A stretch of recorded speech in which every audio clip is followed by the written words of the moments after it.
Welcome to the deep dive. Today, well, it's Earth Day, and we're doing something a bit different. We're zooming out, like way out, beyond our planet, to explore the story of the universe itself.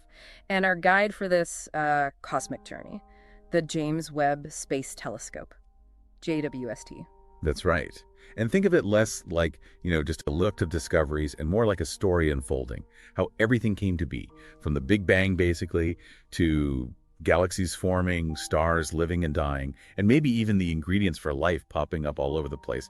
JWST is giving us an amazing view of all that.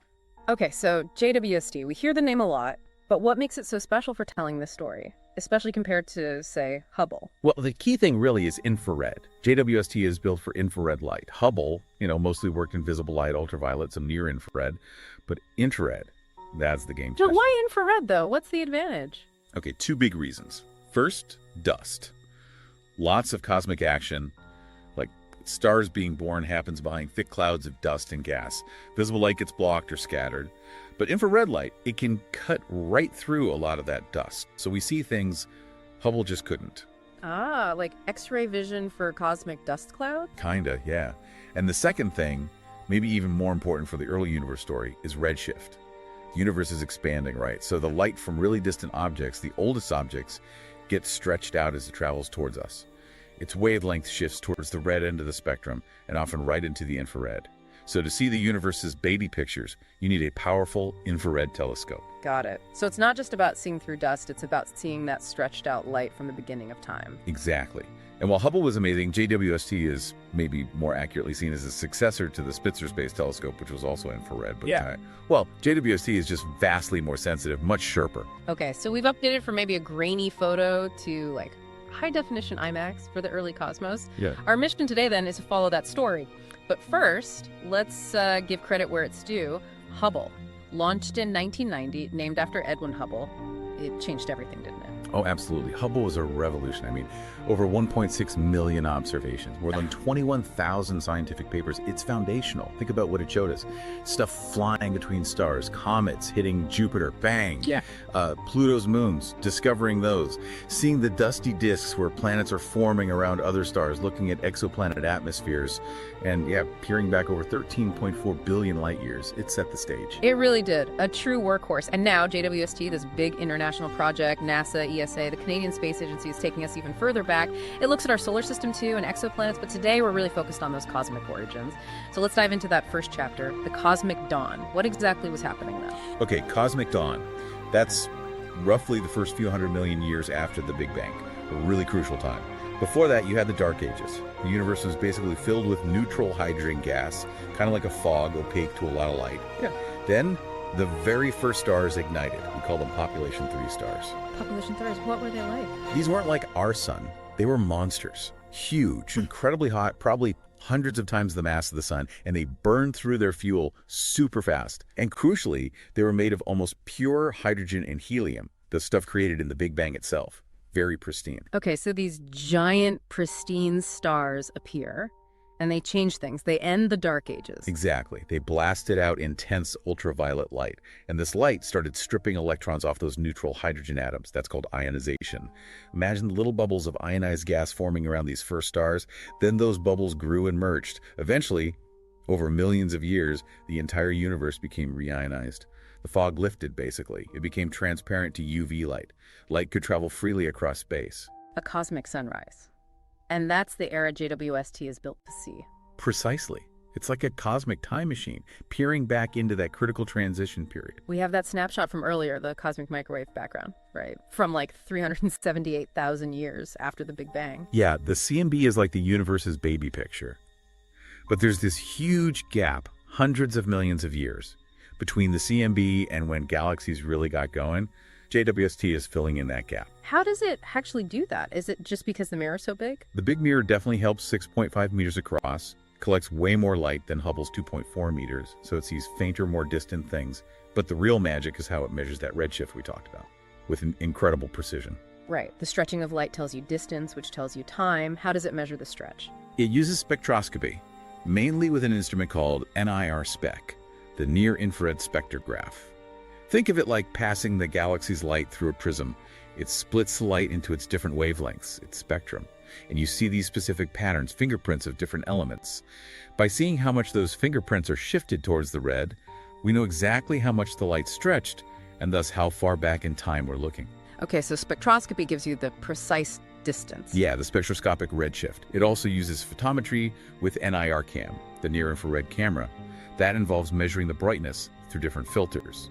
Analyzing that pattern of brightness, the spectral energy distribution, or SED, also gives clues about redshift and the galaxy's properties. But spectroscopy is usually the gold standard for confirmation. And these techniques are already finding things, like that JADES galaxy, JWST 14-0. That sounds really far back. Oh, it's staggering. The light from that galaxy started its journey when the universe was only about 285 to 290 million years old. That's a redshift of around 14. Wow. 2% of the universe's current age. Something like that, yeah. Tiny. And crucially, that redshift 14 isn't just an estimate from the brightness and colors it's confirmed with spectroscopy. We know it's genuinely that far away and that old. The JADES program, which stands for JWST Advanced Deep Extragalactic Survey, is finding others in that ballpark too, pushing the frontiers.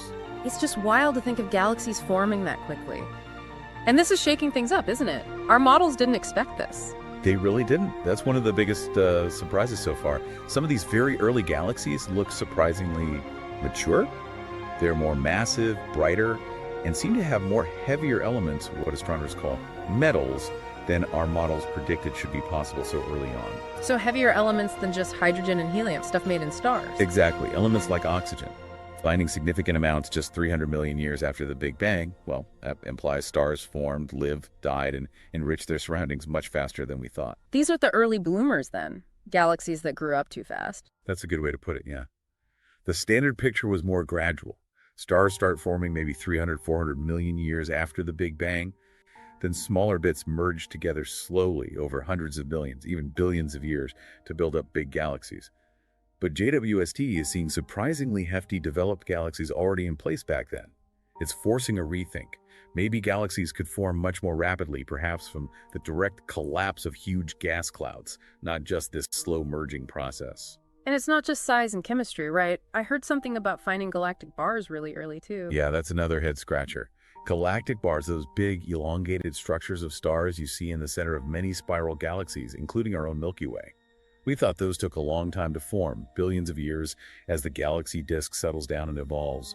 But JWST has found evidence for bars in galaxies just a few 100 million years old. That's crazy. So things were organizing themselves much faster. It suggests really rapid mass assembly and metal enrichment, as the researchers put it. Our computer simulations are struggling to replicate that speed. It's a real puzzle. So the models need tweaking. But what about even earlier? You mentioned redshift 14 confirmed. Are we seeing lots at redshift 15, 16, 20? That's an interesting point. After the initial excitement, finding confirmed galaxies at those really high redshifts, say above 15, seems maybe a bit harder than some anticipated. There are candidates based on photometry, some maybe even up to redshift 20, which is like 200 million years after the Big Bang. But getting that spectroscopic confirmation is tough. It could mean galaxy formation really did drop off sharply before about 300 million years. Or maybe they're just harder to find or identify than we thought. It's an active area figuring that out. Okay, so JWST is rewriting chapter 1 of cosmic history. But it's not just about galaxies, is it? It's finding clues about the ingredients for life. Absolutely. This is where it gets really profound, I think. Remember JADES GSC 14-0, that redshift 14 galaxy? Yeah, the record holder. JWST detected oxygen in it. Clear spectral signature of oxygen. It's the most distant oxygen ever found, just 290 million years after the Big Bang. Oxygen? Why is that so significant so early? Because oxygen isn't made in the Big Bang. It's forged inside stars through nuclear fusion, then scattered when those stars die. Finding it so early tells us that first generation of stars, those population 3 stars, must have formed, burned through their fuel, and exploded relatively quickly to enrich the gas that formed this next galaxy. It means the building blocks for planets, for water, they were already starting to accumulate very, very early on. Wow, the ingredients were there. What about more complex stuff, organic molecules? Yes, even more amazing perhaps. JWST made its first detection of complex organic molecules in an even earlier galaxy, light from over 12 billion years ago. We're talking things like methanol, maybe acetylene, ethane, basically complex molecules containing carbon. Think of it as cosmic soot or smoke. How did they even see that so far away? They got lucky with a natural telescope. The light from this distant galaxy passed by a massive galaxy cluster closer to us. The gravity of the cluster bent and magnified the light from the background galaxy, a process called gravitational lensing. It created this distorted, brightened image called an Einstein ring. Nature's magnifying glass. Exactly. And that magnification boost allowed JWST's instruments to pick out the faint signatures of these complex molecules. Okay, finding complex organic molecules 12 billion years ago. What does that imply? That's huge, isn't it? It's incredibly exciting. It means the raw materials needed for life as we know it weren't just present, but forming relatively early in cosmic history. It adds weight to ideas like panspermia, the notion that life's ingredients could spread through space, maybe on asteroids or dust. It suggests the universe might have been, chemically fertile for life much earlier and maybe more commonly than we used to think. So the potential for atmospheres, oceans, the stuff life needs, maybe it was kind of baked in from the early stages. And that's the tantalizing possibility, that the universe was primed for biology fairly early on. Makes you wonder. Definitely makes you wonder. Okay, let's shift gears slightly. We can't talk about JWST without mentioning the images. They're just breathtaking. But they're more than just pretty pictures, right? Oh, absolutely. They are stunning, aren't they? The Pillars of Creation, reimagined, the Carina Nebula cliffs, the Tarantula Nebula. But every pixel in those images is data. Rich scientific data. Even things like the deep fields, SMACS 0723, or Pandora's cluster, which look almost abstract. Packed with information. Pandora's cluster, for example, shows the gravitational lensing effect again, distorting background galaxies and letting us study them. And the colors, they're not just chosen to look nice. No. They're assigned based on the different infrared wavelengths JWST observes. Each filter captures light from a specific slice of the infrared spectrum. So by looking at how bright something is in different colors, different infrared filters, scientists can figure out its temperature, what it's made of, even how fast it's moving. So the images tell stories about the physics and chemistry happening out there. Exactly. They show us the entire life cycle of stars. We see them being born in these beautiful dusty nurseries like the Pillars or Orion. We see them evolve, and we see them die, like in the Cassiopeia, a supernova remnant image, where JWST shows the expanding shell of debris in incredible detail. And again, because it's infrared, it pierces through dust that would hide a lot of this from Hubble. You can see stars forming inside the dust cocoons. It's that ability to see through the dust that seems so key. It really is. There are amazing comparisons. Hubble's view of merging galaxies, then Spitzer's infrared view showing the hidden star formation, and now JWST takes that to a whole new level of clarity and detail. It connects you emotionally, the beauty, but also scientifically. Amazing. Okay, let's pivot again. Exoplanets. Worlds beyond our solar system. How is JWST contributing there? Big time. It's a major part of its mission. One key target has been the TRAPPIST-1 system. Remember that one? 7 rocky planets around a small, cool red dwarf star. Yeah, lots of excitement about potential habitability there. Right. Well, JWST has started studying their atmospheres, or lack thereof.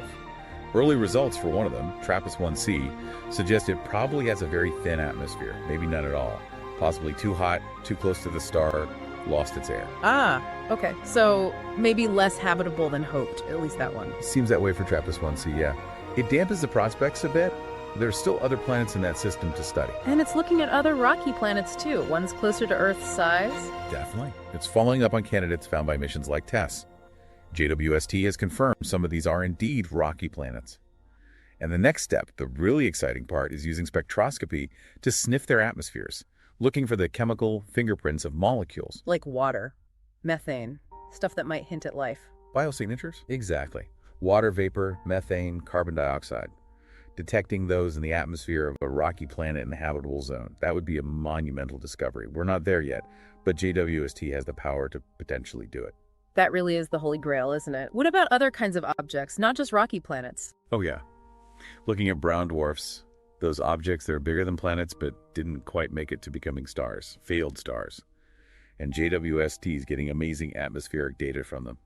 It's found silicates, basically, clouds made of tiny sand or rock particles, plus methane, water, CO2, carbon monoxide, sodium, potassium.